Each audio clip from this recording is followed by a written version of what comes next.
maintenant. C'est presque comme si on lançait le compte à rebours.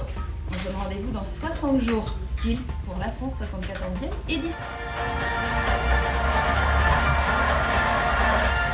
Nous sommes chez La Durée aujourd'hui pour la conférence de presse de l'édition 2023 du prix Diane Longine. Donc La Durée qui, cette année, nous accompagne sur la réalisation de la boîte à chapeau. La boîte à chapeau, c'est la boîte dans laquelle vous allez retrouver le petit pique-nique pour passer une très belle journée sur le prix Diane Longine. Très clairement, c'est un honneur. C'est très plaisant pour moi d'avoir eu cette réflexion-là avec les conditions qu'on connaît, à savoir cette boîte à chapeau, l'élégance de nos deux maisons et puis le prestige que représente et ce concours et ce partenariat. Donc non, c'est un honneur pour moi d'avoir conçu ce menu.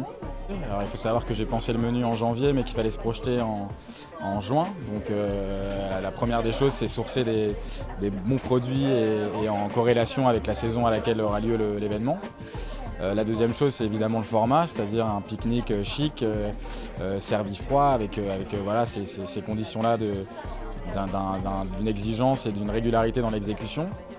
Et puis la troisième, c'est évidemment notre partenariat et puis le prestige de ce partenariat avec France Gallo et puis voilà, pour représenter un peu la gastronomie au travers de ce Grand Prix. Alors en termes de festivités, déjà nous allons commencer à partir de midi avec un concert d'Adé. Alors Adé, pour ceux qui ne la connaissent pas encore, alors qu'elle fait une tournée triomphante à Paris, Adé, c'est l'ancienne chanteuse de Thérapie Taxi qui vient de sortir son premier album et qui, je pense que vous connaissez tous le titre Tout savoir, voilà, et qui nous fera le plaisir de faire un show en live dès midi au prix Diane Longine.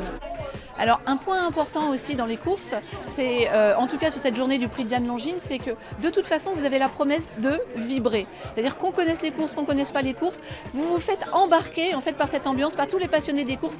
Il y a vraiment une émotion qui se dégage de cette journée et vous vous faites embarquer. Vous n'avez pas le choix de toute façon, ça crie tellement, ça rit tellement que vous pariez, que vous pariez pas, vous vous laissez embarquer et vous allez vraiment vous amuser à encourager ces chevaux que vous ne connaissiez pas hier, que vous connaîtrez un petit peu plus demain et ces jockeys, parce qu'il faut rappeler que les chevaux et les jockeys sont vraiment des athlètes et là on est sur du haut niveau de compétition et encore une fois, qu'on connaisse ou qu'on ne connaisse pas, on va vraiment vibrer sur cette journée.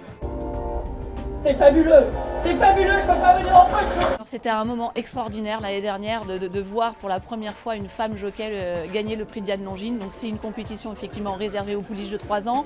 L'année dernière, une femme qui gagne, c'était extraordinaire. Et c'est vrai que les courses sont un sport mixte, on ne le sait pas encore assez, mais ça fait partie aussi de notre ADN. Et c'est vrai que de pouvoir communiquer sur cet axe, on a une femme anglaise, mais on a une femme qui a gagné l'année dernière le prix Diane Longine, ça attire aussi un petit peu plus les médias à se dire « Ah, mais en fait, c'est un sport mixte et c'est un vrai aussi faire venir pour un grand public ou même pour les médias de s'intéresser encore plus à cette activité, ce sport en fait. »